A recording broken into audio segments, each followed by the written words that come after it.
Bonjour à toutes et à tous et bienvenue dans cette vidéo à propos de l'évaluation de la production en langue vivante qui vise à renforcer la cohérence entre séquences d'enseignement et projet final, à proposer une méthodologie de construction d'une grille d'évaluation pour ce projet adossé au CECRL et à en suggérer une utilisation permettant sa rentabilisation et une différenciation selon les profils d'élèves. Je suis Arik Boinich, IAIPR d'anglais dans l'Académie de Nice, et vous accompagnerai tout au long de cette vidéo.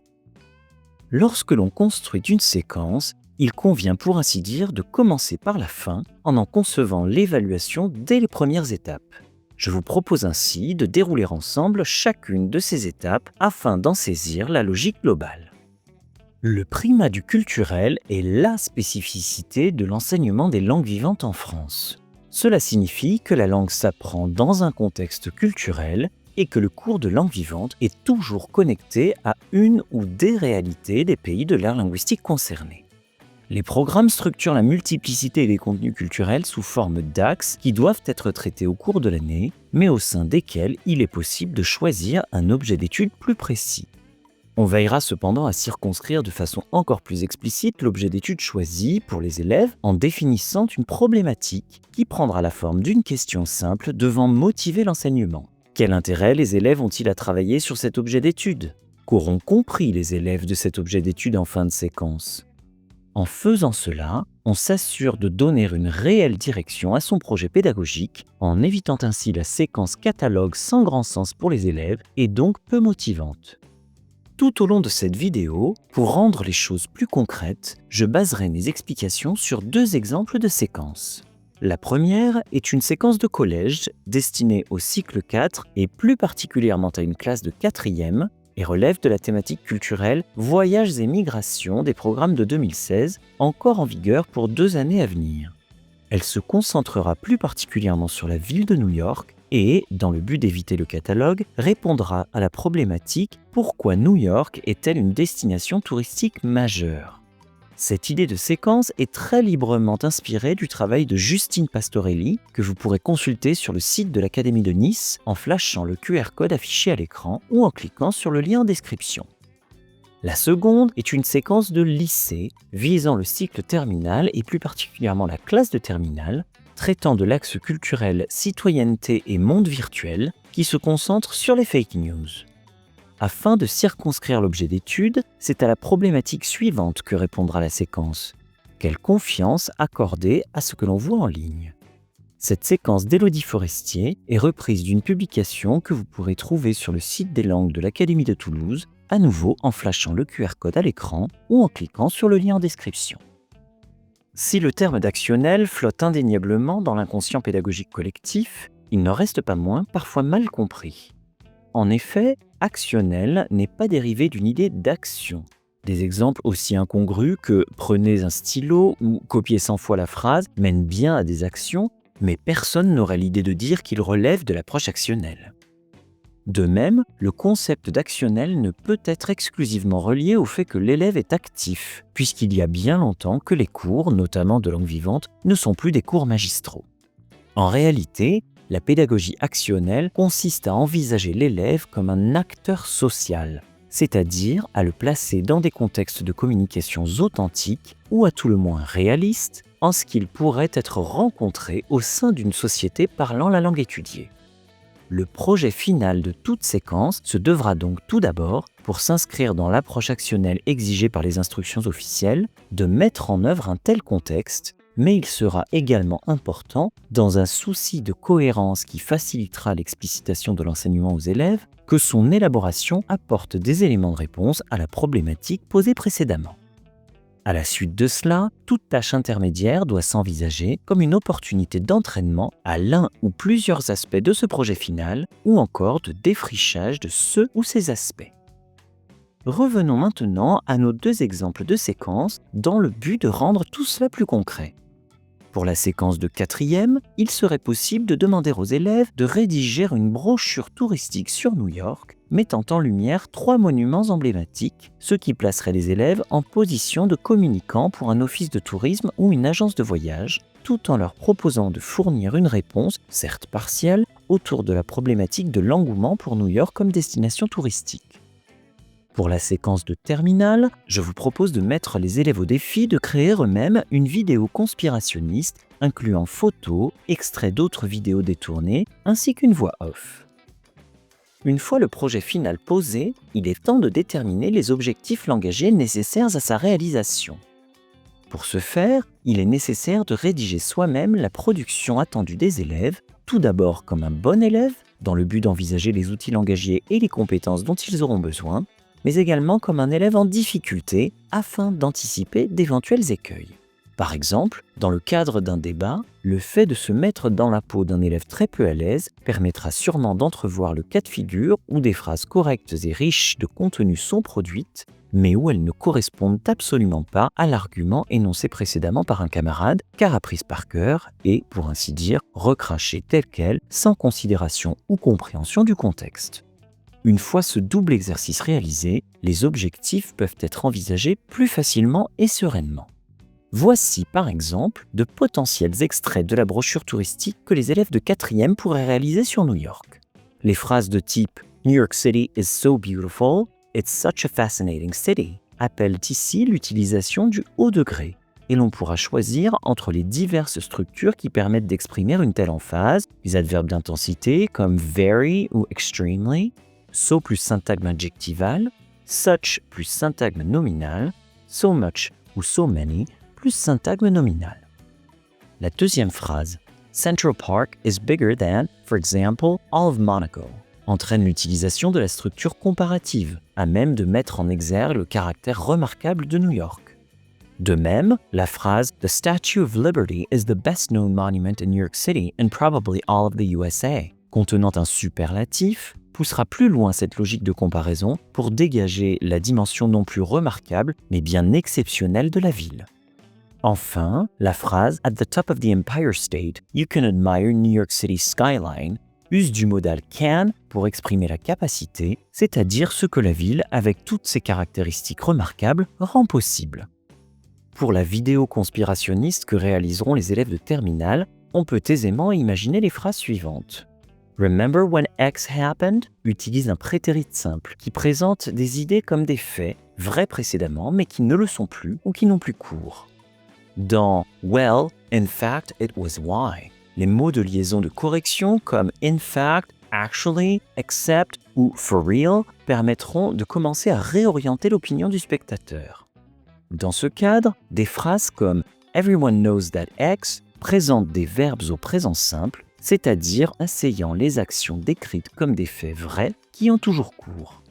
L'utilisation dans Indeed, Z corroborated X d'adverbes de renforcement comme indeed, undeniably, undoubtedly, beyond any doubt, etc.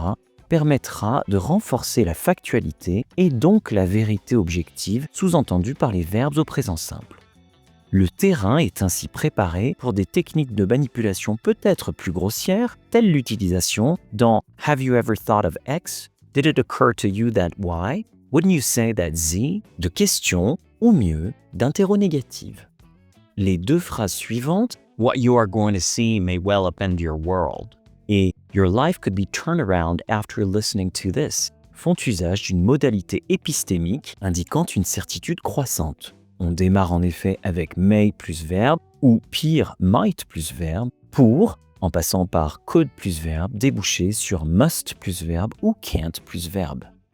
Enfin, you're being lied to, you're not being told the truth présente une voix passive couplée à be plus verbe ing qui marque un jugement ou un commentaire de l'énonciateur sur l'impuissance du co-énonciateur, c'est-à-dire la propension du destinataire à être agi. Vient désormais le temps de trouver les documents qui seront utilisés dans la séquence pour travailler les objectifs que nous venons d'envisager. Avant toute chose, précisons ensemble quelques critères qui devront présider au choix de tels documents. Il s'agira tout d'abord de choisir des documents authentiques, c'est-à-dire des documents destinés à des personnes évoluant dans une société anglophone, au contraire de documents didactiques qui ont été créés avec l'apprentissage pour seul objectif. En effet, seuls les documents authentiques contiennent une visée communicationnelle, c'est-à-dire qu'ils ont été créés dans un but précis pour agir sur leur destinataire. C'est sur cette visée que nous nous appuierons pour créer le besoin de communication chez les élèves et injecter des structures langagières adéquates qui serviront les objectifs que nous avons déterminés. Si la création de tels documents authentiques est totalement étrangère à la salle de classe, ils présentent cependant assez immanquablement une caractéristique qui sera bien utile lors de leur exploitation en cours, un faisceau d'indices concordants. Ils convergent en effet tous vers la visée communicationnelle pour laquelle le document a été créé, et redondants. Des indices multiples indiquent cette même visée et il n'est ainsi pas nécessaire d'exploiter l'intégralité des indices pour parvenir à l'appréhender. C'est la raison pour laquelle il convient d'éviter les didactisations excessives, voire les triturations. En effet, sous couvert de simplification, on finit souvent par complexifier les documents que l'on souhaite exploiter, car on supprime des indices pourtant précieux pour des élèves qui pourraient être en difficulté. Ne l'oublions pas, l'enseignement des langues vivantes, s'il présente une entrée culturelle, doit in fine déboucher sur l'enseignement aux élèves de lexique et de structure. Cependant, contrairement à une idée reçue pourtant très répandue, il n'est pas nécessaire que le vocabulaire ou la grammaire envisagée soient présents dans le document étudié. Si le document contient les éléments de langue que l'on souhaite enseigner, c'est très bien. S'il ne les contient pas, c'est très bien aussi. Pourquoi ? Dans l'optique de ce que j'ai évoqué tout à l'heure, élucider le sens d'un document implique de saisir sa visée communicationnelle et, pour l'expliciter, d'utiliser notamment des structures langagières adaptées dont le besoin sera provoqué. Ainsi, la langue que l'on souhaite enseigner sera à coup sûr contenue dans les productions des élèves à propos du document, plutôt que nécessairement dans le document lui-même. Je vous propose, pour prolonger les deux exemples de séquences que je vous ai soumis précédemment, d'étudier pour chacune d'entre elles les critères ayant présidé au choix d'un document authentique qui pourrait s'y insérer. Nous déterminerons d'abord, pour chacun de ces documents, sa ou ses visées communicationnelles, puis nous en déduirons une exploitation permettant d'injecter du lexique et certaines des structures de grammaire envisagées précédemment dans les objectifs de séquence permise par la production que pourraient opérer des élèves pour commenter une telle visée. Le document afférent à la séquence sur New York que je vous propose est accessible comme de coutume en flashant le QR code affiché à l'écran ou en cliquant sur le lien disponible en description. Vous pouvez maintenant, si vous le souhaitez, mettre la vidéo en pause pour en prendre connaissance. Il s'agit d'une publicité pour une compagnie assurant des visites touristiques en bateau. À ce titre, il est assez évident que l'une des visées communicationnelles autour desquelles il a été créé est celle de convaincre de l'intérêt du service proposé. Pour exprimer combien une visite en bateau est fantastique, on peut envisager d'utiliser le modal can, qui permettra d'exprimer les nombreuses possibilités qu'offre une telle visite. Je restreins ici volontairement le nombre de structures proposées pour produire autour d'une visée communicationnelle donnée. D'autres structures afférentes à un objectif de conviction dans le cadre d'une publicité auraient tout à fait pu être envisagées. Phrases exclamatives, au degré, comparatifs, superlatifs et bien d'autres. Le choix est vaste. C'est en mettant en rapport visée communicationnelle et objectif fixé pour la séquence que j'ai pu faire le choix proposé à l'écran. Poursuivons sur le document. Il traite, vous l'aurez compris du premier coup d'œil, de la Statue de la Liberté et, en ce sens, en décrit de nombreux aspects. La structure langagière que nous allons utiliser pour ce faire est le présent simple puisqu'il présente des faits compatibles avec une description. Cette description n'est cependant pas neutre et souligne le caractère absolument remarquable de cet incontournable touristique. Ainsi, la présentation des aspects de la statue que le document choisit de mettre en relief mènera probablement le destinataire à s'exclamer, à l'occasion de quoi il pourra utiliser les structures afférentes au haut degré, adverbe d'intensification, so plus syntagme adjectival, such plus syntagme nominal, so much ou so many plus syntagme nominal. Cette mise en relief opérée par le document induit une mise en exergue du caractère exceptionnel et singulier de la statue qu'il sera possible d'exprimer grâce au comparatif de supériorité ou même au superlatif qui permet de distinguer et singulariser un élément parmi tous les autres. L'exploitation en réception de notre document peut ainsi être guidée par les structures que nous venons de dégager qui seront utilisées dans les reformulations des productions d'élèves pour aboutir à une trace écrite riche et cohérente. Il serait ainsi possible d'initier la compréhension du document en demandant aux élèves de repérer le texte le plus visible de par sa taille, qui se trouve être également centré. C'est donc le titre Lady Liberty et celui-ci donne une indication quant au contenu du document. Un second repérage consisterait à focaliser l'attention des élèves sur les nombres en couleurs contrastantes présents dans les paragraphes estampillés d'une petite icône qui donne des quantités ou des détails précis, puis à leur demander d'examiner le texte qui vient juste après ces nombres dans le but de comprendre ce qui est effectivement quantifié. Une kyrielle de nombres très élevés, 305 feet, 354 steps, 55 million, etc., permettra d'appuyer le caractère exceptionnel des mesures exposées dans le document et pourra, après reformulation de l'enseignant, aboutir à des phrases de traces écrites similaires à celles affichées à l'écran, usant de diverses structures exprimant le haut degré conformément à ses idées d'importance et d'exception. L'exploitation du document pourra se poursuivre avec le repérage du début et de la fin du titre de la zone de texte la plus grande, c'est-à-dire la plus importante, Best from the Water, que l'on demandera aux élèves de mettre en relation avec le logo, figurant bien entendu des couleurs contrastantes, il est rouge et vert alors que l'intégralité du document est jaune et bleu, pour déduire la nature publicitaire du document. Pour finir, un repérage du premier segment de chaque paragraphe contenu dans cette zone de texte, c'est-à-dire du texte débutant chaque paragraphe jusqu'au premier signe de ponctuation rencontré, dressera une liste des avantages à utiliser les services de Circle Line Sightseeing par rapport à une traditionnelle visite sur Liberty Island. Les élèves pourront dégager Pictures from the Harbor with You and Lady Liberty, Boat Cruise Tour Guides Know All Things NYC ou encore Sit Back.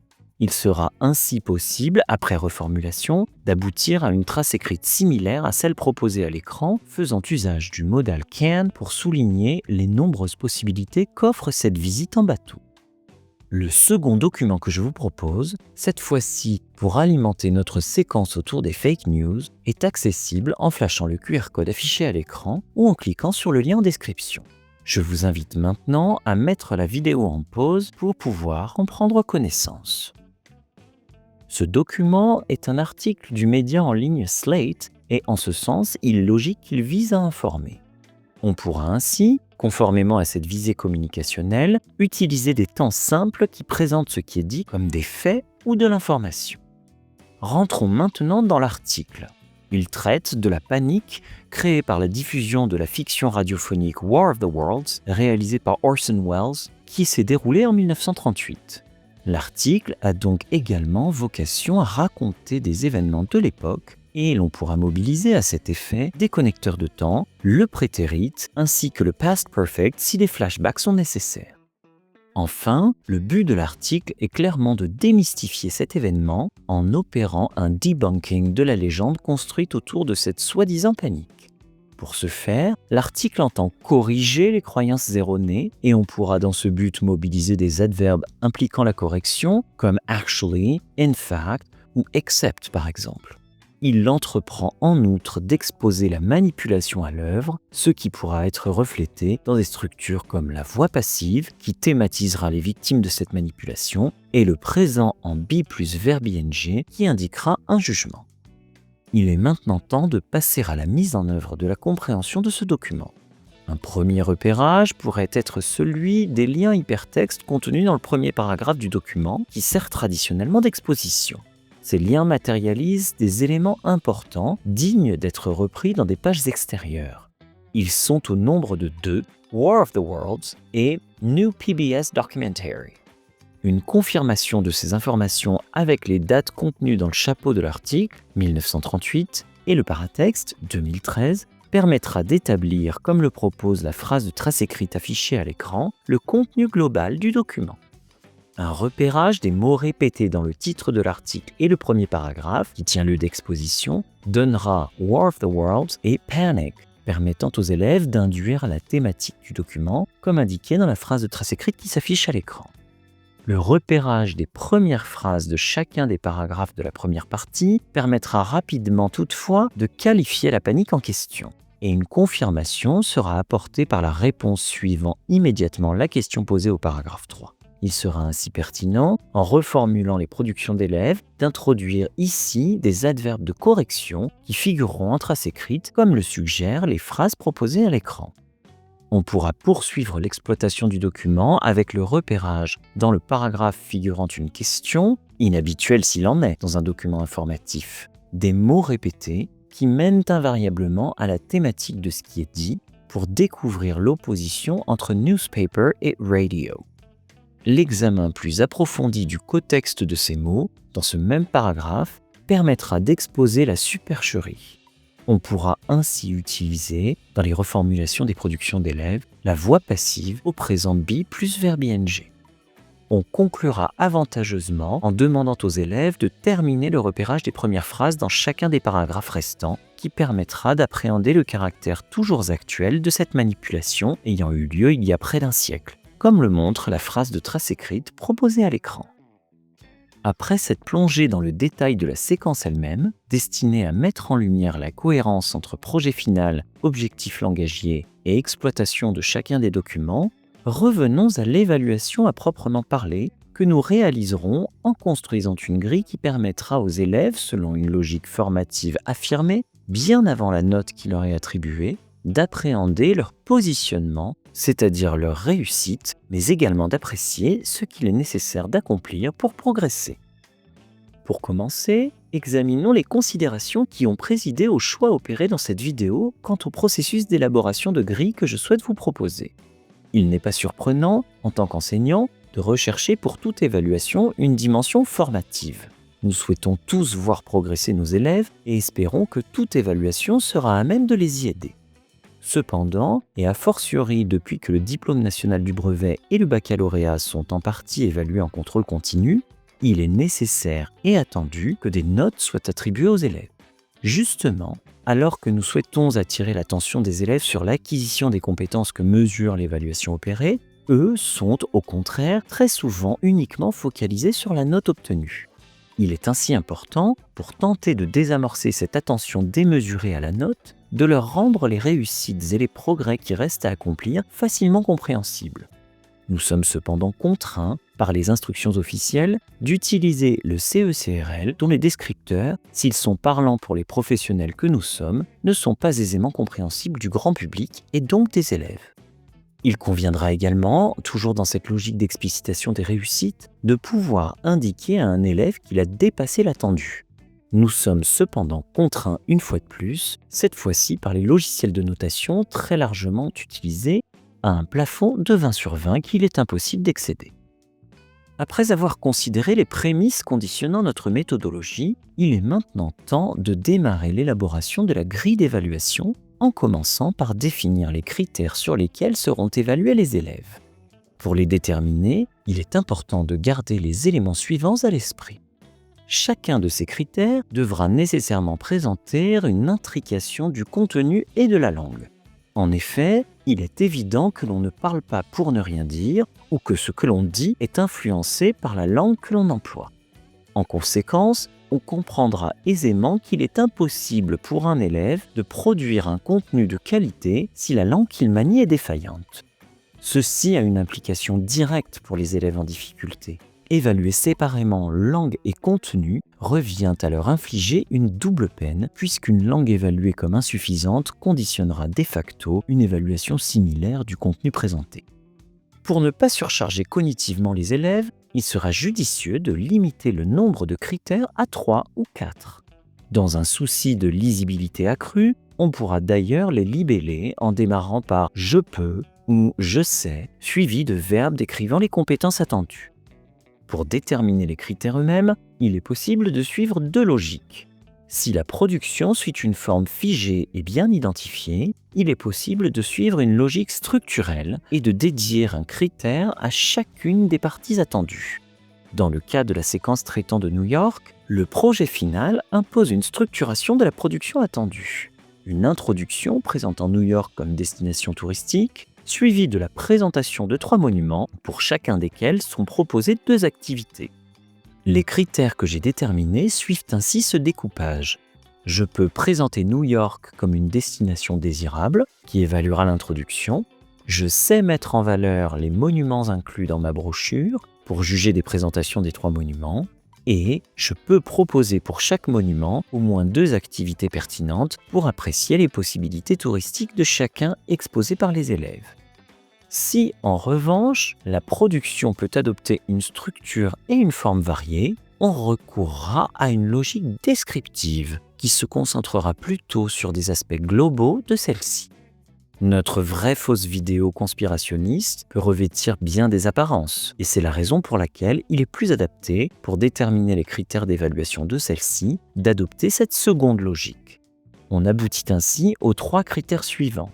Je peux présenter de façon plausible une information fausse, je sais manipuler l'opinion du spectateur, et je sais créer une atmosphère propice. Une fois les critères déterminés, il est temps de s'appuyer sur le cadre européen commun de référence pour les langues que vous connaissez bien pour tenter de caractériser la réussite des élèves à chacun des niveaux de celui-ci. Une première étape consiste tout d'abord à prélever dans le CECRL toutes les compétences pouvant se rapporter aux critères que l'on tente de caractériser. Pour ce faire, j'ai élaboré avec une formatrice, lorsque j'exerçais dans l'Académie de Toulouse, un document qui vous sera, je l'espère, bien utile.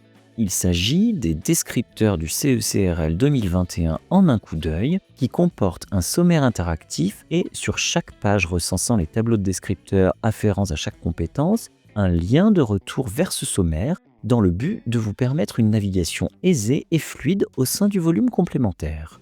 Vous pouvez dès à présent télécharger ce document en flashant le QR code affiché à l'écran ou via le lien figurant dans la description de la vidéo. Circulons donc dans ce document dans le but, pour ainsi dire, de faire notre marché et de prélever chacune des compétences pouvant se rapporter au premier critère que nous avons défini, soit je peux présenter New York comme une destination désirable. Je listerai ici les descripteurs de niveau A2 qui correspondent à l'attendu d'un début de 4e selon les nouveaux programmes. La compétence monologue suivi d'écrire l'expérience pourra nous être utile en ce que le descripteur se focalise sur la description de lieu. La compétence essai et rapport sera également pertinente. Elle implique de donner ses impressions et son opinion. La compétence maîtrise du vocabulaire permettra d'évaluer si le vocabulaire permettant d'exprimer cela, qui aura été enseigné en classe, a été intégré. Attention, seul un répertoire restreint est attendu. La compétence de correction grammaticale jugera de la maîtrise de la grammaire permettant cette présentation de New York. À nouveau, il est cependant important de garder à l'esprit que, au niveau A2, l'élève commet encore systématiquement des erreurs élémentaires qui n'impactent cependant pas le sens du message qu'il souhaite transmettre. Je prends la liberté d'ajouter ici une appréciation de l'aspect visuel de la brochure rendue par l'élève, puisqu'il s'agit de présenter New York comme une destination désirable, qui demeure cependant très globale et ne tombe pas dans une critériation digne d'un BTS communication visuelle. En ce qui concerne la vidéo conspirationniste, le cycle terminal nous dicte d'envisager les descripteurs au niveau B2 attendu en fin de terminale. Considérons les compétences permettant de caractériser le critère « Je peux présenter de façon plausible une information fausse ». La compétence essai et rapport est encore une fois indiquée en ce qu'elle souligne au niveau B2 le caractère méthodique de l'argumentation et la mise en exergue de points importants et de détails pertinents. La compétence de médiation « Expliquer un nouveau concept » est utile en ce qu'elle implique de raccrocher l'information fausse pour qu'elle soit plausible à une information réelle et déjà connue. La correction grammaticale permettra d'apprécier le degré de maîtrise des structures enseignées pour ce faire, ici les temps simples, dans le but de présenter des faits. Le développement thématique participera de la clarté et de l'étayage de l'argumentation avancée pour faire passer l'information fausse comme vraie. Enfin, la compétence de souplesse permettra de s'assurer de la formulation adéquate des idées à même de permettre l'assimilation de la fausse information par les destinataires. Il est maintenant temps, à l'aide des descripteurs pour chacune des compétences du CECRL sélectionnées précédemment, de rédiger nos propres descripteurs. L'idée est que ceux-ci soient spécifiques à la tâche ou au projet évalué et qu'ils soient compréhensibles des élèves. Nous allons donc, pour chacun des niveaux envisagés pour l'évaluation, traditionnellement du niveau au-dessus de celui attendu, jusqu'à 2 niveaux au-dessous de cet attendu, combiner les descripteurs trouvés dans le CE-CRL pour rédiger les descripteurs auxquels auront accès les élèves. Commençons par ceux relatifs au niveau attendu. En ce qui concerne le projet final sur New York, niveau attendu A2, pour démarrer mon descripteur personnalisé, j'utilise le descripteur d'essai et rapport qui spécifie que l'élève peut donner ses impressions et ses opinions, et le transforme en « je peux communiquer une impression positive ». Je poursuis ensuite avec celui de monologue suivi d'écrire l'expérience pour préciser cette impression en spécifiant qu'elle doit passer par une description. Je précise, grâce au descripteur de maîtrise du vocabulaire qui évoque un répertoire de mots restreint, que les adjectifs valorisants utilisés dans cette description ne seront pas nombreux et qu'ils auront été vus en classe, et le descripteur de correction grammaticale me permet de préciser que la structure à utiliser pour cela, le superlatif, ne peut faire l'objet, au niveau A2, d'une exigence de correction systématique. J'ajoute enfin une précision quant à l'aspect visuel global de la brochure ainsi réalisée pour aboutir in fine au descripteur suivant « Je peux communiquer une impression positive sur la ville de New York en la décrivant avec quelques adjectifs valorisants vus en classe, employés au superlatif, même s'il n'est pas toujours correct, mais aussi grâce à l'aspect visuel plaisant et agréable de ma brochure. » Passons maintenant à la vidéo conspirationniste. Au niveau B2, le descripteur d'essai et rapport, qui recoupe grandement celui de souplesse, sera utilisé comme générique, permettant de démarrer notre descripteur personnalisé. Nous utiliserons justement à sa suite ce descripteur de souplesse qui, comme le précédent, met en avant la sélection de quelques points importants à mettre en exergue. Le descripteur de médiation expliquer un nouveau concept permettra d'établir un lien avec des informations connues qui permettra de crédibiliser l'information inventée représentant la prémisse de la vidéo. La correction grammaticale précisera le niveau de maîtrise des temps employés et celle de développement thématique permettra de valider la sélection d'exemples, ici imagés, qui conforteront l'infox créé par les élèves. J'aboutis ainsi au descripteur personnalisé suivant.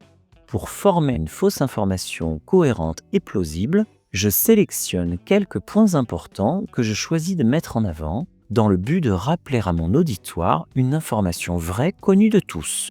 Je présente ma contre-vérité comme un fait en choisissant et en conjuguant les verbes, sans commettre d'erreur, au présent simple ou au prétérit.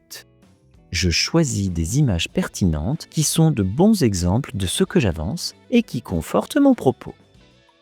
Nous l'avons dit, nous avons potentiellement 3 ou 4 critères évalués sur 4 niveaux. L'attendu, un niveau au-dessus et 2 niveaux au-dessous.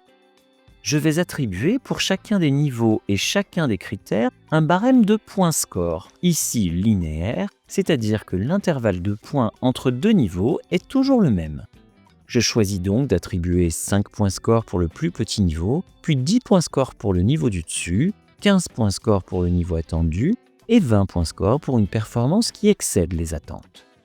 J'aurais cependant tout à fait pu utiliser, au lieu de 5, 10, 15 et 20, une échelle de 10, 20, 30 et 40 points score, ou même 50, 100, 150 et 200, peu importe.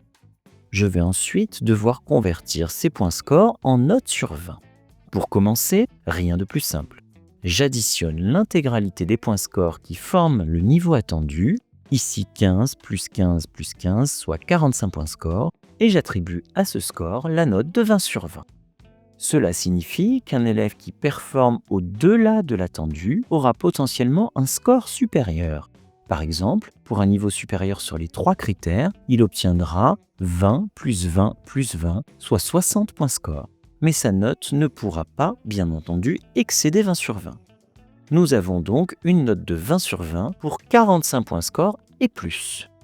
J'attribue ensuite la note de 0 sur 20 à 0 points score, soit une absence de production, et le reste est l'affaire d'un simple calcul. Les notes de 1 à 10 seront attribuées pour le niveau le plus bas, soit de 1 à 29 points score, et celles de 11 à 19 pour le niveau du dessus, soit de 30 à 44 points score. Je peux cependant moduler cette péréquation selon la difficulté de la tâche ou du projet que j'ai assigné aux élèves. Si la tâche n'a rien de particulier, alors je laisse le point de coupe à 10 sur 20. Si, en revanche, je trouve que la tâche est difficile, je peux remonter le point de coupe, par exemple jusqu'à 13 sur 20, pour que la maîtrise juste au-dessous du niveau attendu assure aux élèves des notes chiffrées systématiquement plus élevées et que même une performance au niveau au-dessous ne leur obtienne pas forcément des notes sous la moyenne. Si, au contraire, je trouve que la tâche est facile, car nous avons déjà pratiqué ce même type de tâche par exemple, alors je fais varier le point de coupe à la baisse, par exemple jusqu'à 7 ou 8 sur 20, pour qu'un élève qui se place 2 niveaux au-dessous de l'attendu ait une note chiffrée assez basse. Après avoir élaboré les descripteurs pour chacun des critères et des niveaux évalués, et avoir convenu d'une conversion en notes chiffrées, passons à l'utilisation de la grille ainsi fabriquée. Vous allez le voir, elle est somme toute assez simple. Elle se fait d'abord en colonne, c'est-à-dire que j'évalue la production de l'élève critère après critère. Pour le premier critère, je prends connaissance de la production de l'élève et vérifie d'abord si elle atteint le niveau attendu. Si oui, alors je peux vérifier si elle atteint le niveau supérieur. Si non, je l'examine à la lumière du niveau inférieur et si elle n'atteint pas non plus ce niveau, je l'examine à l'aune des descripteurs du niveau le plus bas. Pour chacun des critères, j'entoure le descripteur correspondant à la production de l'élève. Je procède ensuite de même pour le deuxième, puis le troisième et éventuellement le quatrième critère. Je peux toutefois, si je le choisis, faire preuve de flexibilité en utilisant la grille. Si un élève a atteint le niveau au-dessous de l'attendu, à 10 points score, que j'entoure, mais que sa production montre tout de même quelques caractéristiques du niveau attendu, mais pas toutes, alors je souligne ou surligne ces caractéristiques dans le descripteur supérieur et peux attribuer à l'élève par exemple 12 points score, ce qui permet un positionnement plus exact de sa production et donc une conversion chiffrée plus fine. Il n'y a pas à barguigner. Malgré les multiples avantages qu'elle présente, soit une réelle dimension formative pour les élèves en leur permettant de mettre l'accent sur les compétences, de voir exactement où ils sont positionnés et ce qu'ils auraient pu faire pour atteindre le niveau supérieur, la construction d'une telle grille prend un temps non négligeable. Il n'est en outre malheureusement pas possible, dans une optique de rentabilisation, de réutiliser une telle grille dans le cadre d'un autre projet final, puisqu'elle est justement conçue sur mesure par rapport à une unique tâche donnée. Il n'est pourtant pas à dire que les grilles ainsi élaborées ne peuvent servir qu'en fin de parcours, lors de l'étape finale d'évaluation. En effet, les descripteurs rédigés pour le niveau attendu récapitulent l'intégralité des compétences qui seront travaillées pendant la séquence. Les instructions officielles demandant d'expliciter la pédagogie, ils peuvent ainsi être aisément utilisés dans une fiche d'objectifs distribuée en début de séquence aux élèves. Autre force de cette grille, elle permet de différencier très facilement l'évaluation selon les profils d'élèves. En effet, si des descripteurs intégralement développés sont précieux pour des élèves rencontrant davantage de difficultés car ils leur soufflent pour ainsi dire l'intégralité des éléments attendus, on peut, pour des élèves plus à l'aise, obfusquer des informations qu'ils devront se remémorer par leurs propres moyens. Pour autant, tous les élèves seront bien évalués sur le même projet final et au même niveau. C'est uniquement la quantité d'étayage qui varie. J'espère dans cette vidéo vous avoir proposé une approche globale de l'évaluation qui prend en compte la cohérence des objectifs de la séquence avec son projet final et qui offre une méthodologie complète depuis la construction d'une grille d'évaluation à dimension formative forte jusqu'à son utilisation et sa réutilisation. J'aurai plaisir à vous retrouver pour d'autres vidéos. Au revoir et à bientôt.